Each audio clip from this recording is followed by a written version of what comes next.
dark horse MVP candidate. Nationals Braves. Trey Turner makes a superb diving stop up the middle, finishes with a strong throw to the first for the out. Okay, Trey. Nice stab right there.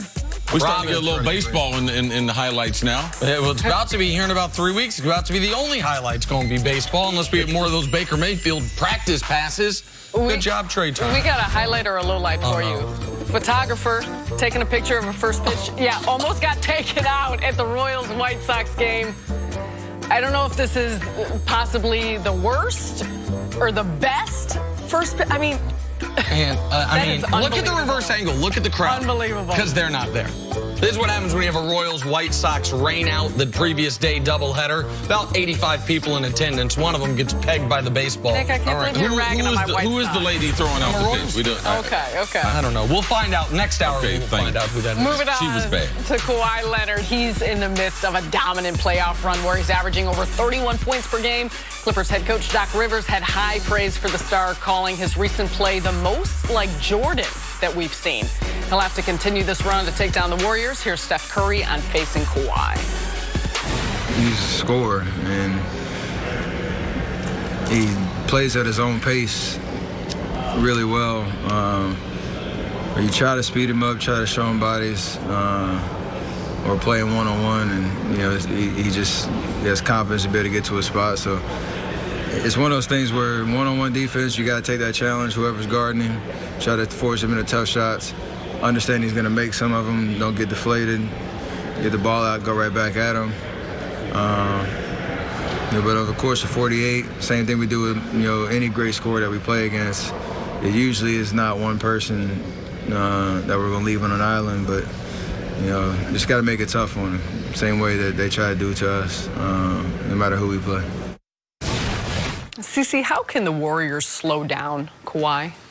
Well, as Steph said there, they're going to send a number of bodies at him. Kawhi is a very, very unique basketball player. He's not relying on the three-point shot. He's not relying on getting in the lane. He's not relying like DeMar DeRozan as far as just being an intermediate shooter.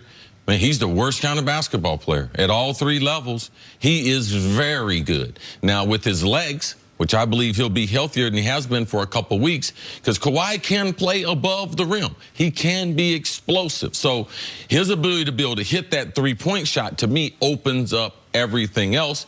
His overall playmaking is at its best as far as his career, as far as his offensive skills. That was the last thing to be able to develop. So the Warriors have been a good defensive team, but they had no answer for LeBron James in these finals. They just were able to contain him. They're trying to keep LeBron under 40.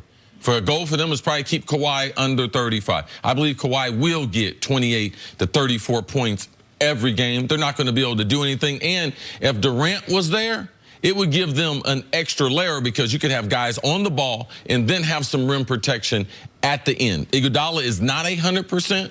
This worst series was the worst one for him of the other three. So I look for Kawhi to be dominant, but they will pass him off. They will get Steph in some pick and rolls, and Kawhi will attack him. I think one of the ways to attack Kawhi, and Steph said it, is he's going to make some shots. When we get the ball, whoever he's guarding is going to have to be aggressive and take something out of him on the defensive end, Nick. I feel like I know what the Warriors will do against Kawhi. I just don't know when they're going to unveil it. And that is what they did to Lou Williams in Game 6, the critical game against the Clippers after Lou Will had crushed him in Game 5. It's what they did to James Harden in Games 5 and 6 after the Rockets even the series.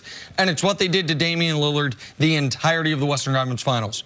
We are going to blitz you. We are going to send two people at you and force the ball out of your hands and trust Draymond Green to play center field, so to speak. When it becomes a 4-on-3, we will see if you will be a willing passer. We will see if other people can beat us. We are not going to, if you're the Warriors, let Kawhi Leonard dominate the game by having a 40-plus point game. It is the one guy they've gone up against the last few years that is the hardest to blitz, and they couldn't really do it, was LeBron, because he is such an exceptional passer and because of his size.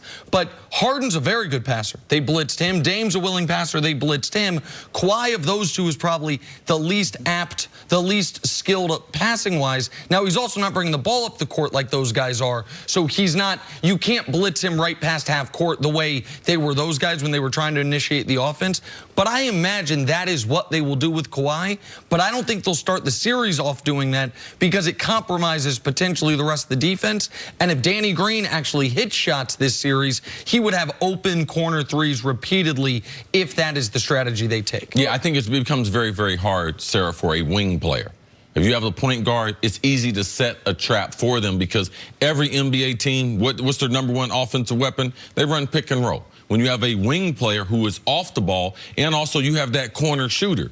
That corner shooter, his defender cannot blitz someone when he gets the ball. So Kawhi, his playmaking is going to have to be at its all-time best compared to taking a bunch of hard contested shots. Well, and to your point about being a wing player, I think we see often out of Kawhi something different than we do with some others, like a Steph Curry, for example, the quick bringing it up the floor, the early pass, and then getting it back to be able to create. With Kawhi, I think often you see him when the double team comes, he's always making the right decision. He could pass so well out of double teams. It's going to be, I think, a lot of it up to Nick Nurse where they put him on the floor. Do you believe, though, and Nick, start with you, do you believe that these players like a Van Vliet or whether it's Danny Green, Marc Gasol, do you think that they can perform as well as we have seen them throughout the course of these playoffs to be able to complement the numbers that Kawhi will put? Well, I don't think the moment's going to be too big for Marc Gasol. I know the NBA Finals aren't too big of a moment for Danny Green. Now, these entire playoffs, Danny Green, it wasn't just the Eastern Conference Finals. Right. After shooting a career best from three during the season, 45%, he's at 31% in the playoffs. He's got to break out of that slump. I don't think the moment will be too big. Fred VanVleet seemed like the missing man, and then he made 14 of his last 17 threes. I think that question is what's going to determine this series. Because I think no matter how they defend Kawhi, I don't think Kawhi is going to have a 14.5 of 22 night in these finals. I think Kawhi is going to produce repeatedly, and it's going to be about of course, the Raptors on the defensive side are going to have a lot of problems to deal with, but set that side of the ball to the side, so to speak.